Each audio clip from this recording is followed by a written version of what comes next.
여러분, 이번에 동계올림픽 좀 즐기셨는지 모르겠습니다. 지난 2주 동안 온 세계 사람들이 우리 대한민국 강원도 평창에 집중해 있었습니다. 이번 동계올림픽에 여러 가지 일들이 많이 있지만 그 가운데 한 가지 흥미로운 일이 있는데 여러분과 나누고 싶습니다. 클로이 킴이라고 하는 한국 2세 이민자, 그러니까 이민자의 딸이 LA에 살고 있는데 이번에 올림픽에 출전을 해서 해프파이프라고 하는 종목에서 금메달을 땄습니다. 아버지 나라에 간 거죠. 할머니 나라에 갔습니다. 한국에서 한국말도 굉장히 잘하고, 물론 미국에 태어났으니까 영어도 잘하는 이 어린 소녀가 얼마나 당당하게 자기를 표현을 잘 하는지 많은 사람들의 관심을 끌었습니다. 근데 놀라운 것은 나이가 17살에 불과해요. 2000년생입니다. 17살. 여러분 생각을 해보세요. 얼마나 대견한지. 세계에서 최고로 잘하는 사람들이 모였어요. 엄청나게 경험이 많은 사람들이 함께 모였어요. 그리고 경합을 하게 됩니다. 얼마나 큰 부담이 되겠어요. 하지만 클로이 킴은 올림픽 전에 나는 경기를 즐기고 싶습니다. 그리고 경기를 끝난 후에도 나는 경기를 즐겼습니다. 이런 말을 해요. 그래서인지 항상 얼굴은 미소로 가득 차 있습니다. 하지만 여러분, 비록 어린 나이지만 우리는 철이 없다고 말할 수가 없어요. 모르니까 그렇지 않습니다. 집중해서 운동을 해야 합니다. 이 두렵고 걱정이 되지 않겠습니까? 이 큰 스포츠의 가장 최고의 행사 올림픽에 나오는 거예요. 그런데 그 클로이 킴이라고 하는 이 소녀는 마음을 다루는 법을 알았던 것 같습니다. 성숙한 거죠. 소녀이지만 소녀답지 않게 성숙된 모습을 가졌어요. 그게 뭐예요? 마음을 다스리는 거예요. 두려워하면 이미 진 것이다 라는 것을 알았던 거예요. 그래서 마음을 잘 다스렸던 것입니다. 여러분, 자신감 없이 경기에 임하면 결과는 뻔하죠. 자신감을 가지고 싸워도 힘든 판인데 나는 안 돼, 그런 마음을 가지고 경기에 임하면 절대로 남들과 겨루어서 이길 수가 없습니다. 두려워하는 마음은 이미 진 것이기 때문에 그렇습니다. 우리 신앙생활도 마찬가지입니다. 두려워하면 이미 진 것입니다. 여러분, 이런 말씀 많이 들어보셨죠? 신앙생활은 곧 영적 전쟁이다. 영적 전쟁은 우리의 신앙의 길에서 거부할 수 없는, 우리가 경험해야 하는 일이다. 지난 수요일 날 우리가 함께 모여서 이런 질문의 답을 얻었어요. 이 세상에서 우리가 수많은 일을 경험하지만, 수많은 사건들을 경험하지만 그 가운데 가장 중요한 거 하나만 뽑으라면 무엇일까? 그것은 예수님을 만나서 우리가 십자가의 복음으로 거듭나고 천국에 가는 것입니다 라는 답을 얻었어요. 여러분, 이거 정말 중요한 겁니다. 여기 아멘 할 수 있어야 돼요. 그것이 여러분과 저의 삶의 목적이 되어야 되는 거예요. 예수님을 만나고 십자가의 복음으로 거듭나게 되어서 천국에 가는 소망 가운데 살아가는 것, 이것보다 더 중요한 것은 없습니다. 그러면 원수 마귀는 어떤 것을 가장 주된 일로 생각하고 있을까요? 원수 마귀는 우리가 가장 중요시 여기는 것을 방해하는 것을 가장 중요시 여기는 것입니다. 우리가 예수님을 만나야 하는데 만나지 못하게 해요. 우리가 십자가의 복음을 이해해야 하는데 정신을 흐려놓는 거예요. 우리가 거듭난 삶을 살아야 하는데 자꾸 방해를 하는 거예요. 천국의 소망을 가지고 이 세상을 바라보고 그 힘을 갖고 걸어가야 하는데 마음속에 자꾸 절망을 주는 거예요.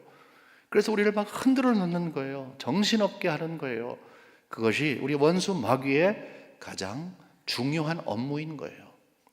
우리는 하나님의 은혜로 다른 사람들과 달리 믿음의 길에 서 있어요. 그리고 믿음을 걸어갈 수 있도록 하나님의 은혜를 베풀어 주세요.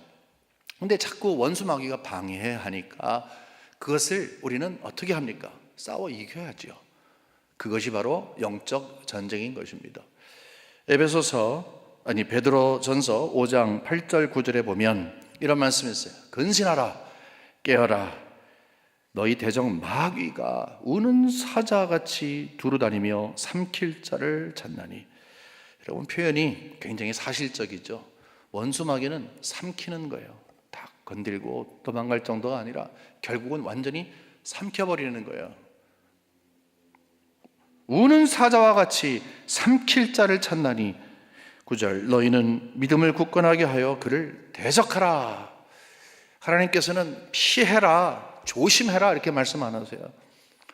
원수 마귀가 우리의 신앙의 길을 방해하고 있는데 대적해라. 뭐예요? 싸우라. 이것이 바로 영적 전쟁인 것입니다. 우리가 신앙생활하면서 영적 전쟁에 대해서 실감을 별로 하지 못하는 경우가 많이 있어요. 영적 전쟁? 그게 뭐지? 하지만 여러분, 영적 전쟁은 매일매일 일어나고 있어요. 순간순간마다 일어나고 있어요. 지금도 일어나고 있어요. 예배 마치고 나서 가면은 정말 큰 영적 전쟁이 일어나고 있어요. 원수 마귀는 끊임없이 우리를 넘어뜨리려고 하고 우리를 흔들어 하나님으로부터 멀어지게 하는 그 주업을 하기 때문에 우리는 싸워야 하는 거예요. 근데 그것을 이해하지 못한다. 아유, 뭐 영적 전쟁, 그 마귀가 뭐 나를 공격할까? 한 번도 이것 때문에 고민하지 않으셨다면 여러분 절대로 안일하게 생각할 수 있는 게 아닙니다. 그만큼 영적 전쟁에 노출되어 있다는 거예요. 질수가 있다는 거예요. 원수 마귀의 목적은 우리를 그리스도로부터 떨어뜨리는 거예요. 사사기는 이스라엘 백성들의 전쟁 이야기입니다. 이미 우리가 2번이나 걸쳐서 말씀을 나눴기 때문에 여러분 잘 아실 거예요. 전쟁 이야기예요. 이게 참 여호수아서부터 계속해서 전쟁 얘기만 있었어요.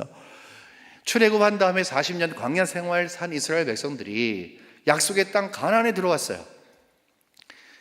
여호수아서는 바로 그 내용을 담고 있는데 둘로 나눠져요. 앞부분은 전쟁을 치렀다, 땅을 뺏는 거예요. 뒷부분은 뺏은 땅을 지파별로 분배한 거예요. 그게 여호수아의 전부입니다. 근데 사사기에 들어와서 다시 전쟁을 치러야 되는 일이 있어요. 왜 그런가? 특별히 앞부분은 전쟁을 치러야 하는 분명한 이유가 있습니다. 그것은 제일 처음에 들어와서 땅을 정복할 때에 가나안 땅에 있는 그 사람들을 다 몰아내라 그랬어요. 근데 그것을 몰아내질 않은 거예요. 남은 사람들이 있는 거예요. 그래서 다시 한번 전쟁을 치러서 그 남은 사람들을 완전히 없애버려라 라는 명령을 받아서 전쟁을 치르게 되는 것입니다. 그것이 사사기 1장 처음부터 우리가 봤던 내용인 것입니다. 자, 전쟁에 이겼으면 되는데 왜 완전히 몰아내야 할 것인가? 그것이 우리의 삶에는 어떻게 적용이 될 것인가? 생각해 보세요. 여러분, 예수 그리스도를 믿는 우리들은 예수 안에서 이미 승리를 한 거예요. 예수님은 십자가에 달려 돌아가시고 그 다음에 부활했어요. 부활이 곧 승리인 것입니다.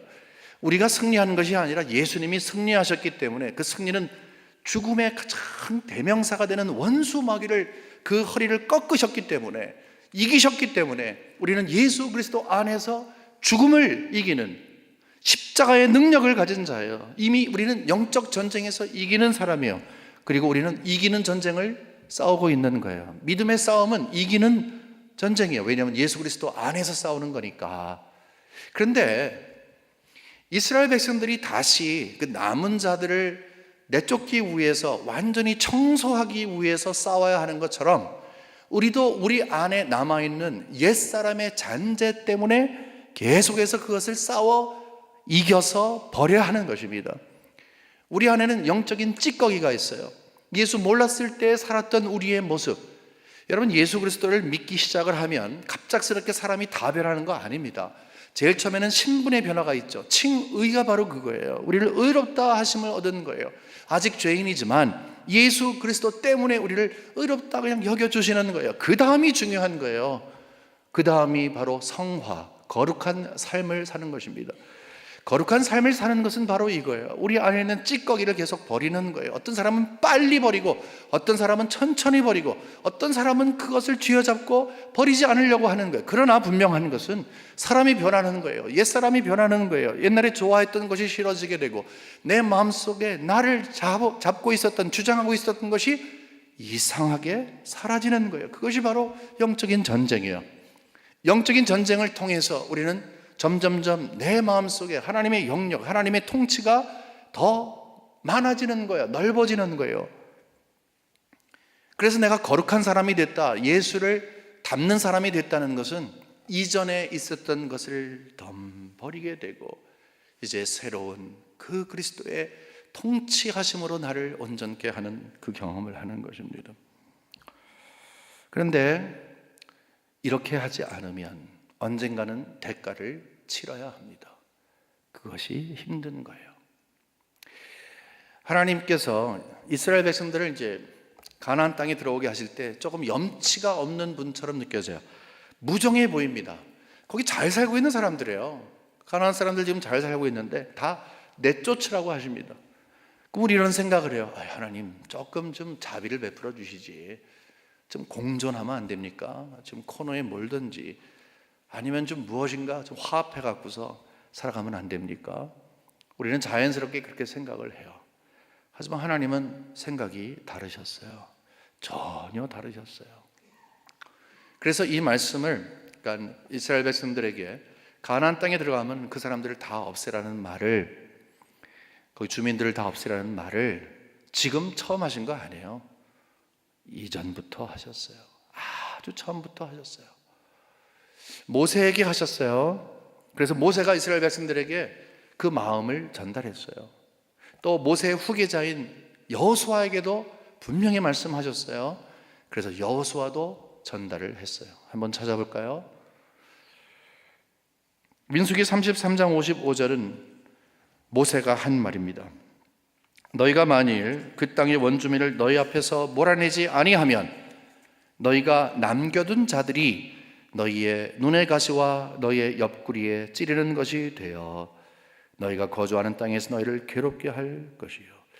하나님은 그들이 누군지를 알았어요. 여러분 뒤에 이제 사사기에 보게 되면 그 남은 자들이 계속해서 이스라엘 백성들을 괴롭히는 장면이 있습니다. 그것이 남겨둔 자들이 너희들에겐 큰 실수가 될 것이다. 가시가 될 것이다. 옆구리를 찌르는 것이 될 것이다. 여호수아가 이 이스라엘을 애굽 땅에서 나올 때도 있었고 40년의 광야 생활도 있었고 이제는 가나안 땅에서 지도자가 됐습니다. 이제 죽기 바로 직전에 유언을 남겼어요. 그 유언에도 이 내용이 있습니다. 여호수아 23장 12절 13절에요. 너희가 만일 돌아서서 너희 중에 남아있는 이 민족들을 가까이 하여 더불어 혼인하며 서로 왕래하면 공존하게 되면 확실히 알라 너희의 하나님 여호와께서 이 민족들을 너희 목전에서 다시는 쫓아내지 아니하시리니. 그 말은 뭐예요? 지금까지 하나님이 전쟁을 치르셨다는 거예요. 지금까지 하나님께서 그들을 쫓아내게 하는 모든 전쟁을 하나님의 전쟁으로 선포하시고 적극적으로 도우셨다는 거예요. 더 이상 이제 너희들이 포기하면 나도 포기한다, 그 말을 하는 거예요. 그들이 너에게 올무가 되며 덫이 되며 너희 옆구리에 채찍이 되며 너희 눈에 가시가 되어서. 이것은 모세가 한 말보다 조금 구체적이죠. 호소하고 있는 거예요. 너희가 마침내 너희의 하나님 여호와께서 너희에게 주신 이 아름다운 땅에서 멸하리라. 너희가 남겨둔 자들 때문에 망할 거야, 그 말을 하고 있는 거예요. 여러분 하나님이 무정하십니까? 아니요. 암이 있으면 잘라내라는 것이죠. 계속해서 괴롭힘을 당하게 될 것이다. 참 보니까 안타깝다. 조심해라, 이 말을 하고 있는 거예요. 우리가 영적으로 힘들어할 때가 있습니다. 영적으로 무기력할 때가 있어요. 시험에 들어갔고 자빠져서 헤어나지 못할 때가 있어요. 왜 그런지 아십니까? 이미 영적 덫에 걸린 것입니다. 여러분 옆에 여러분이 찌르는 것 때문에 아파하는 것입니다. 가시가 있는 것입니다. 대부분의 것은 다 이전에 우리가 깨끗하게 이 안에 있는 예수 믿기 전에 있었던 것을 다 청소하고 깨끗하게 하고 그리고 적극적으로 거룩한 모습을, 예수 그리스도의 모습을 닮아가야 하는데 그것을 그러지 못하는 거예요. 원수 마귀가 가만히 두는 것이 아니지요. 그래서 우리는 여기에서 좀 심각하게 이 영적 전쟁을 살펴봐야 합니다. 그리고 방법을 찾아내야 되는 거예요. 어떻게 하지? 분명히 영적 전쟁은 싸워가야 하는데 어떻게 하면 싸울 수 있지? 어떻게 하면? 바로 이거예요. 마음을 다스리는 것입니다.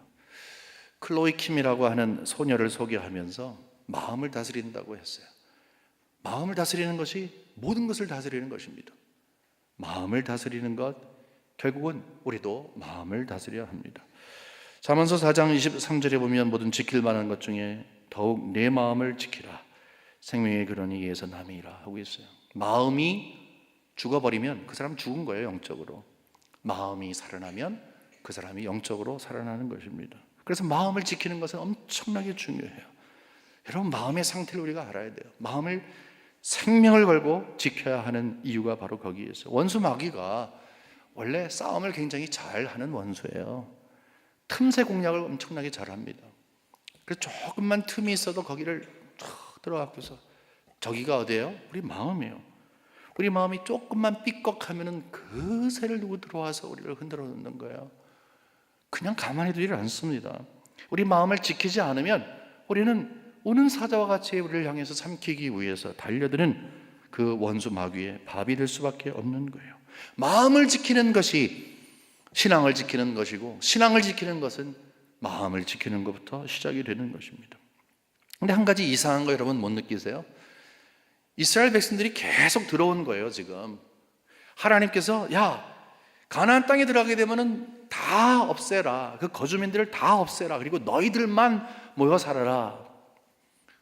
근데 이 말씀을 계속해서 반복적으로 들어서 외울 정도로 아는데, 그럼에도 불구하고 왜 그 말을 듣지 않았을까? 안 들었거든요. 이스라엘 백성들은 하나님의 말씀을 듣지를 않았어요. 남겨두었던 것입니다. 그것은 그들이 하나님을 무조건 반대하고 대적하는 그런 것이 아닙니다. 또 무조건 연약하기 때문이라는 핑계도 될 수도 없습니다. 특정한 이유가 있습니다. 그것은 분명히 하나님의 말씀이 귀중한 것을 알아요. 인정해요. 우리도 마찬가지 아니에요? 하나님의 말씀, 맞습니다. 인정을 해요. 그렇지만 그것보다 더 소중한 가치를 발견하면 상대적으로 하나님의 말씀은 등을 돌리게 되어 있는 거예요. 하나님의 말씀보다 더 좋은 가치가 나타나면 하나님의 말씀이 최고의 가치인데, 그것보다 더 훌륭한 것이 나오면 그것이 중요하지 않은 거예요. 언제든지 등을 돌릴 수 있는 거예요. 바로 그거였어요. 그러면 무엇이 그들에게 그 소중한 가치가 되었겠습니까? 사실은 가치가 아니에요. 그들 마음속에 있었던 만족을 갖긴, 그것은 두려움 때문에 그랬어요. 두려우니까 마음의 명령을 따르는 거예요. 여러분, 두려워하면 지는 거예요. 그래서 졌어요. 자, 보겠습니다. 오늘 본문의 중간 부분인데 17절서부터 19절까지 볼게요. 유다가 그의 형제 시므온과 함께 가서 스밧에 거주하는 가나안 족속을 쳐서 그곳을 진멸하였으므로 그 성읍의 이름을 호르마라 하니라. 이겼어요. 여러분 너무 즐겁지 않으세요? 이겼어요. 진멸했어요. 자, 18절 나가봅니다. 유다가 또 가사 및 그 지역과 아스글론 및 그 지역과 에글론 및 그 지역을 점령하였고 이긴 거예요. 지금 점점 점령해 나갑니다. 우리 지난번에 뭐라고 말씀했어요? 너희들 올라가라. 유다 족속에게 말했어요. 내가 너희와 함께 갈 테니까 걱정하지 마라. 올라가 싸워라. 말씀했거든요. 그 믿고 간 거예요. 그 마음속에 뭐가 있어요? 하나님의 마음을 담고 있어요. 하나님이 함께 하신다. 하나님이 전쟁을 싸워주신다. 나가서 싸우니까 이겼어요. 자, 19절에 보겠습니다. 여호와께서 유다와 함께 계셨으므로, 여기 약속하셨잖아요. 유다와 함께 하신 거예요. 그가 산지 주민을 쫓아내었다라고 그치면 좋은데, 산지에 있던 사람들은 쫓아내었으나 그 다음에 나오는 것이 궁금합니다. 지금까지 쭉 이겼어요. 그런데 19절 뒤에 보니까 산지 주민을 쫓아내었으나 골짜기 주민들은 철병거가 있으므로 그들을 쫓아내지 못하였으며 라고 했어요. 그들은 쫓아내지 못했어요. 아직 싸움도 하지 못하고 그냥 손을 들어버리는 거예요. 항복한 것입니다. 왜? 철병거가 있으니까. 상대에게 대단한 무기가 있는 거예요. 딱 보니까 큰일 났네. 겁을 먹은 거예요. 의욕이 없어지는 거예요. 여러분, 철병거는 저기 멀리 있어요. 지금 저기 멀리 보이는 거예요. 산지가 있고 골짜기가 있는데, 그냥 골짜기가 조그만 골짜기가 아니라 농사도 질 수 있는 그런 커다란 골짜기예요. 좋은 땅이에요, 거긴요. 근데 거기에 철병거가 있어요, 멀리. 그런데 슬금슬금 거기에 있는 철병거가 마음으로, 그들의 마음속으로 찾아온 것입니다. 말이, 여기에서 우리가 분명히 알아야 돼요. 이전에는 하나님의 말씀이 자리 잡고 있었지 않았어요? 올라가라, 함께하마. 그래서 싸웠어요, 이겼어요. 근데 어느 순간 그 철병거가 마음속에 가득 차 있게 되었어요. 그리고 하나님의 말씀은 사라져버리고 말았어요. 야, 이거 섣불리 싸웠다가 이거 뭐 지는 거는 물론이지만 우리 완전히 망하게 되겠다, 큰 화를 당하게 되겠다. 나가서 싸워라, 내가 너희와 함께하마. 약속하신 그 말씀은 없어지고 어느새 마음이 우르르 하고 무너진 거예요. 왜? 철병거가 마음에 들어와 있으니까. 두려워하면 진 것입니다. 그래서 아예 싸울 생각도 하지를 않았던 것입니다. 여러분, 우리 마음에도 철병거가 있는 것 아시지요? 우리 신앙의 길에 분명하게 우리의 신앙생활을 방해하는 영적 장애물이 있습니다. 나는 안 된다, 나는 할 수 없다. 여러분, 이 생각을 하면 이미 나는 안 되는 사람으로 결정을 한 거예요. 그거는 뭐예요? 우리 주위에 있는 그것, 영적인 장애물이 내 마음으로 들어와 있는 거예요. 여러분이 여러분의 형편 가운데도 아실 거예요. 바로 그것이 여러분의 영적인 철병갑이에요. 그래서 그것이 여러분의 마음속에 들어와 있어요. 동시에 여러분의 마음속에 있던 하나님의 약속의 말씀은 쑥 하고 사라져 버리는 것입니다. 철병거가 들어와서 싸우지도 않고 노력도 안 하고 포기했던 그들처럼 우리는 그냥 포기하는 거예요. 안 되겠지? 아이고, 이거 포기하자. 지면 우리가 어떤 모습으로 집니까?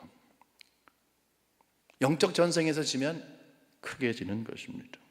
두려워하니까 지는 거예요. 노력도 할 수 있는 기훈을 잃어버리는 거예요. 그렇기 때문에 우리는 잘 생각을 해봐야 합니다. 정말로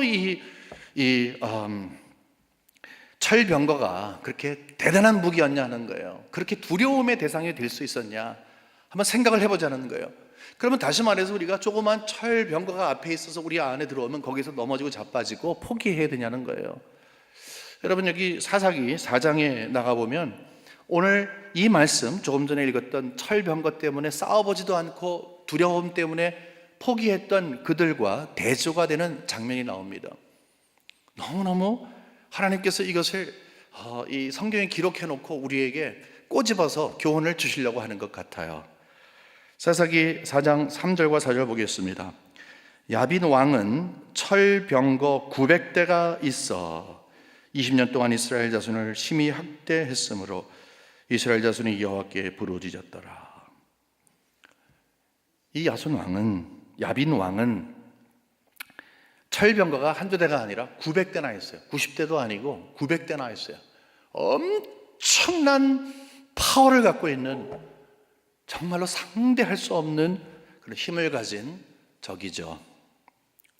그런데 4절에 보니까 그때 라비도스의 아내 여선지자 드보라가 이스라엘의 사사가 되었다, 이런 말을 하고 있어요. 사사는 하나님의 종이죠. 대항하게 하는데 여성이 대항을 하게 됩니다. 4장 맨 뒤에 보게 되면은 바로 이 야빈 왕은 무릎을 꿇게 됩니다. 900대의 엄청난 이 철병거를 갖고 있는 왕이 지게 되는 거예요. 자, 봅시다.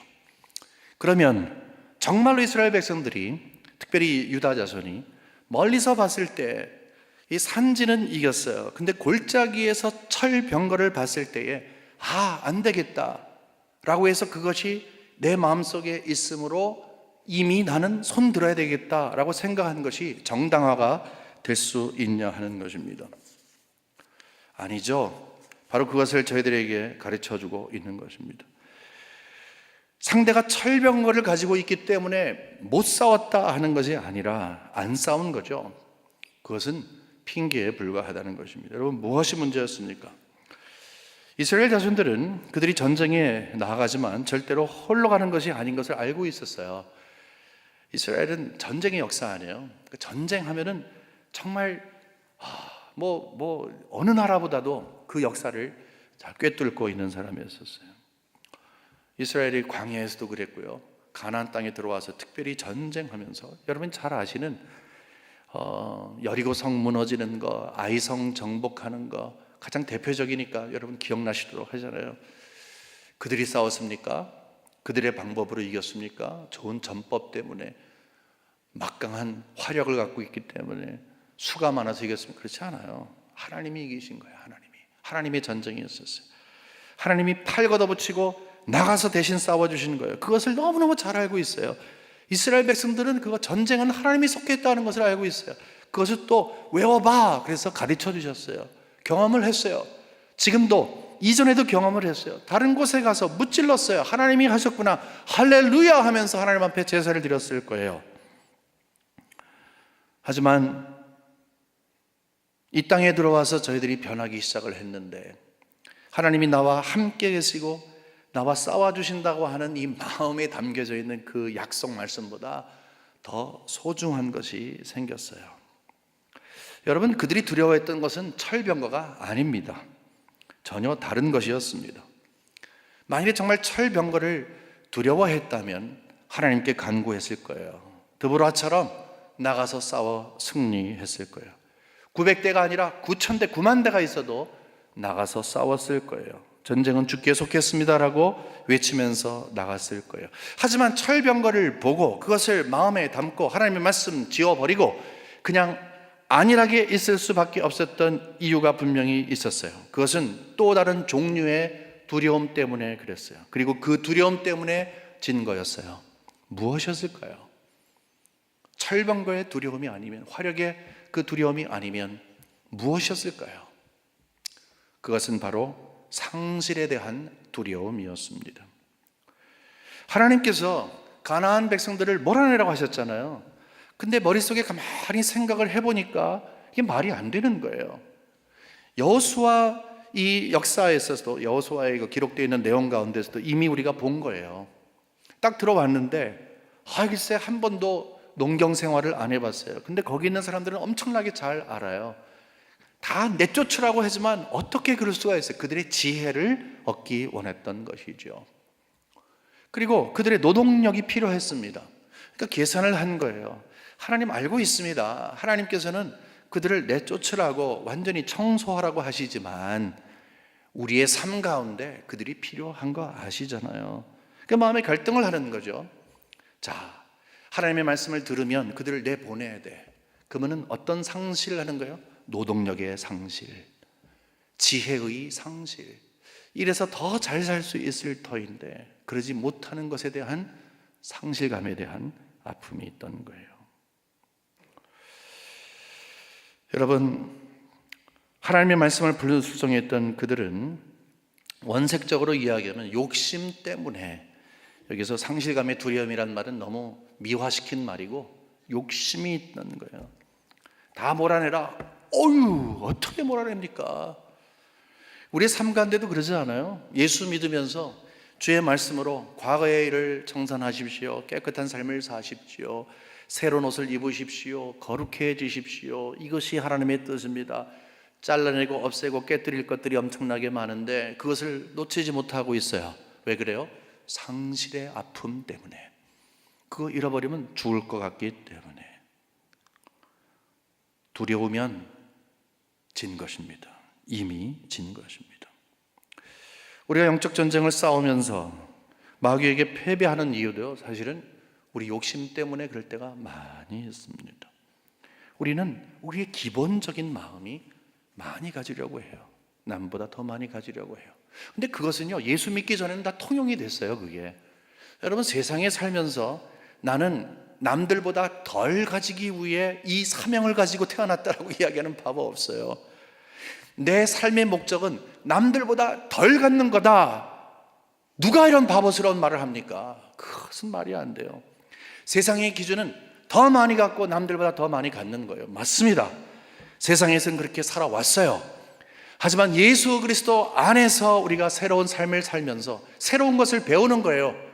버리는 것을 배우는 거예요. 근데 그것이 째째한 게 아니에요. 소중한 것을 버리는 것을 배우는 거예요. 바울은 그것을 두고 내가 지금까지 내 가문과 학식과 쌓이는 모든 것들을 다 배설물로 여겼다가 버리는 거예요. 그냥 찌꺼기로 버리는 거예요. 아깝지 않습니까? 아까운 거예요. 하지만 그것을 버리라고 하시는 거예요. 언제든지 그것이 눈의 가시가 되고 옆구리를 찌르는 것이 되기 때문에, 덫이 되고 우리를 못 살게 구는 것이 되기 때문에 지금 당장은 유익이 되는 것 같지만 결국 그렇지 않다라고 말씀하시는 거예요. 여러분, 설명 필요 없지 않아요? 여러분과 제가 매일 신앙생활하면서 괴로워하는 게 그거 아니에요? 버려야 되는데 버리지 못하는 것. 그거, 바로 그거예요. 그거예요. 그게 그렇게 힘든 거예요. 왜 그런 줄 아세요? 상실의 두려움 때문에 그래요. 아까운 거예요. 예수 믿으면 손해본다라는 그런 생각 같지 않으세요? 예수를 믿으면 무엇인가 행복하고 더 누릴 줄 알았는데 예수 믿은 다음에 상실감을 갖게 해요. 그러니까 손해보지 마라, 이런 사람도 있어요. 야, 너무 종교에 깊이 들어가지 마라, 교회에 너무 깊이 들어가지 마라. 그 말은 뭐예요? 상실하지 마, 너를 챙겨, 그 말이에요. 하지만 하나님께서는 말씀을 통해서 우리들에게 자꾸 말씀해 주세요. 그거 아니다.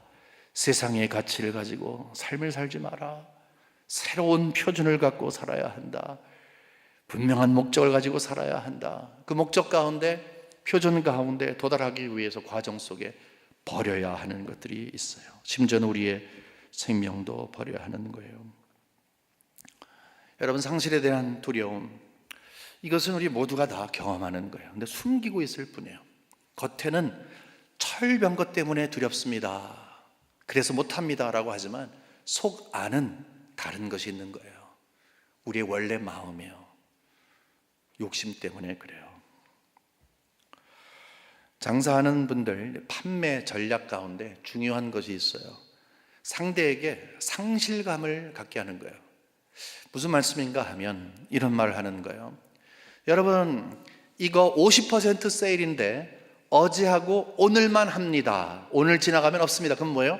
내일 되면 다시 50%를 더 내. 그러니까 주머니에서 50%가 더 나가는 거예요.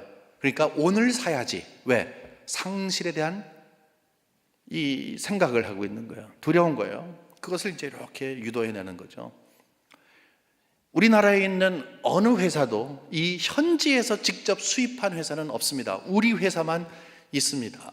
쓱 지나가게 되면 다른 거는 다 모조품이라는 거죠. 이것만 진짜라는 거예요. 여기서 안 사면 상실을 한다는 거예요.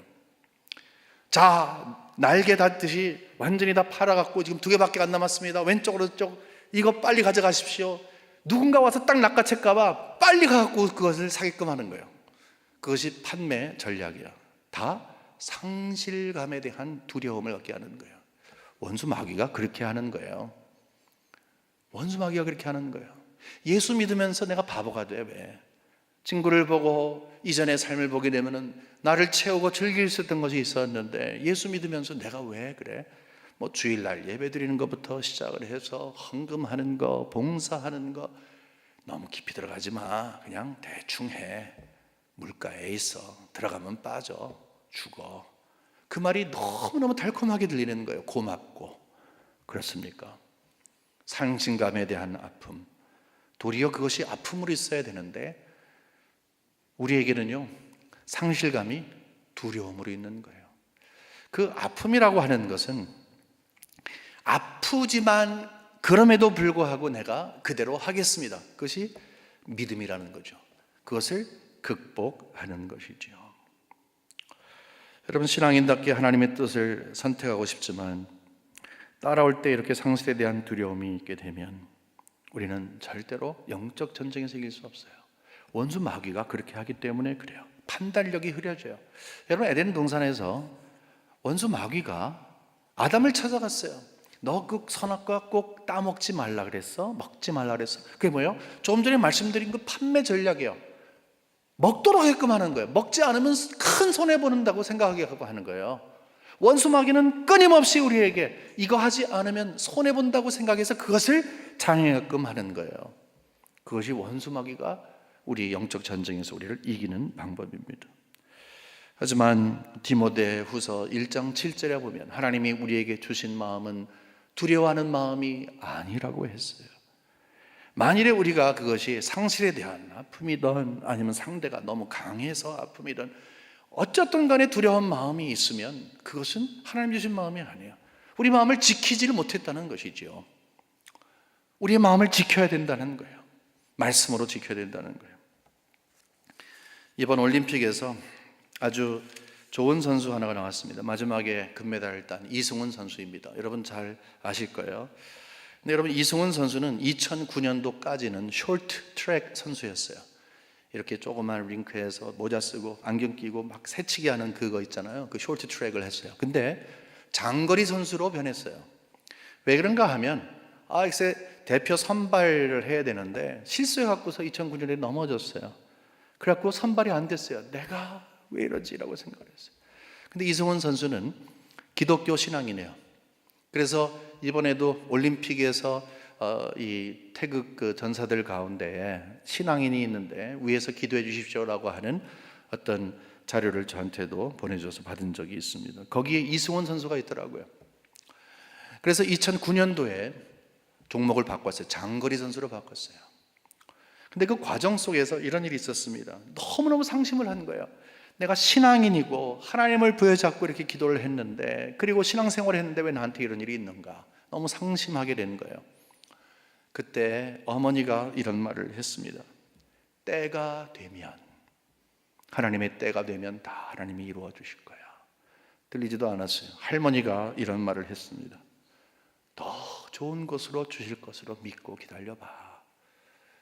네가 스케이트를 탈 때 하나님이 함께 스케이트를 타는 것을 네가 꼭 잊지 말아야 한다. 뭐예요? 함께 하시는 하나님, 그 하나님을 마음에 다시 새기게 된 거예요. 선발전에서 넘어진 그 장면이, 그것이 이 철병갑이 되어가지고 마음속에 있는 거예요. 철병거가 되어서 마음속에 떠나지 않는 거예요. 하나님의 말씀 함께 아마 내가 너를 도와준다, 이거 다 없어버린 거예요. 그게 이렇게 무거웠던 거예요.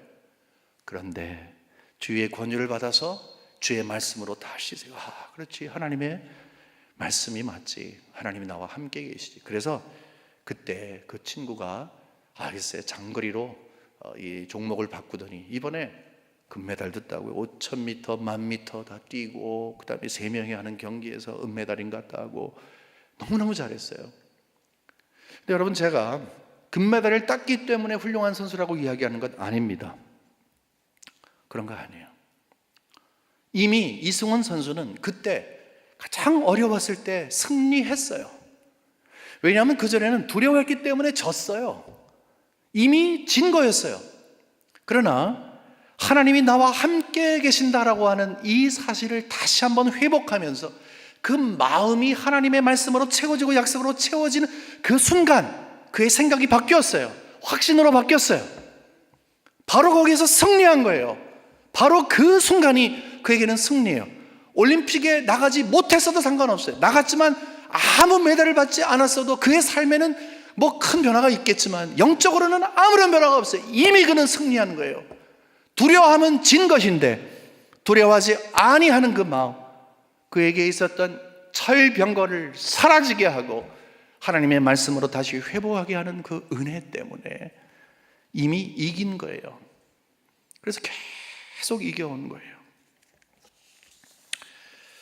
여러분, 이유가 무엇이든 간에 우리 마음속에 두려움이 생기면 그 다음으로 나갈 수가 없습니다. 철병거를 딱 본 다음에 못 싸우겠다, 싸워보지도 않았어요. 영적 전쟁을 포함해서 모든 전쟁은 둘 중에 하나입니다. 이기거나 지는 것입니다. 무승부 없습니다. 마음에 두려움이 생기면 진 것입니다. 그렇기 때문에 마음을 다스리기 위해서 우리는 항상 하나님이 약속을 마음에 담아둬야 하는 거예요. 너무너무 힘들어요. 근데 이거밖에 살 길이 없어요. 상대가 너무 강해요. 그래서 마음이 무너져 내려요. 근데 나를 부추길 수 있는 힘이 있냐? 없어요, 여러분. 상실감의 아픔 때문에, 그 두려움 때문에 그것을 하나님의 은혜로 이기지 못하고 우리 스스로 나를 포기할 때 그것을 툴툴 털고 다시 일어날 수 있는 힘 우리에게 없어요. 극복할 수 있는 우리에게 없어요. 딱 하나밖에 없어요. 말씀밖에 없어요. 약속밖에 없어요. 내가 너와 함께하마. 두려워하지 말라. 놀라지 말라. 내가 너와 함께하지 않냐. 이 말씀이 마음을 꽉 주장하고 있으면 감히 어떻게 철병거가 이 마음으로 들어올 수가 있겠습니까? 마음을 지켜야 돼요. 마음을 지키는 것은 내 노력으로 되는 거 아니에요. 하나님의 은혜로만 가능한 거예요. 우리의 기도가 달라져야 되는 거예요. 주여 불쌍히 여겨 주옵소서. 나를 향해서 계속적으로 원수 마귀가 나를 흔들어 내려가고 틈새 공략을 하려 하는데 하나님의 은혜로 지켜 주옵소서. 그러기 위해 말씀으로 나를 무장시켜 주시옵소서. 주께서 불쌍히 여기사 주의 약속의 말씀 함께 하시는 주를 체험하며 살게 하여 주시옵소서.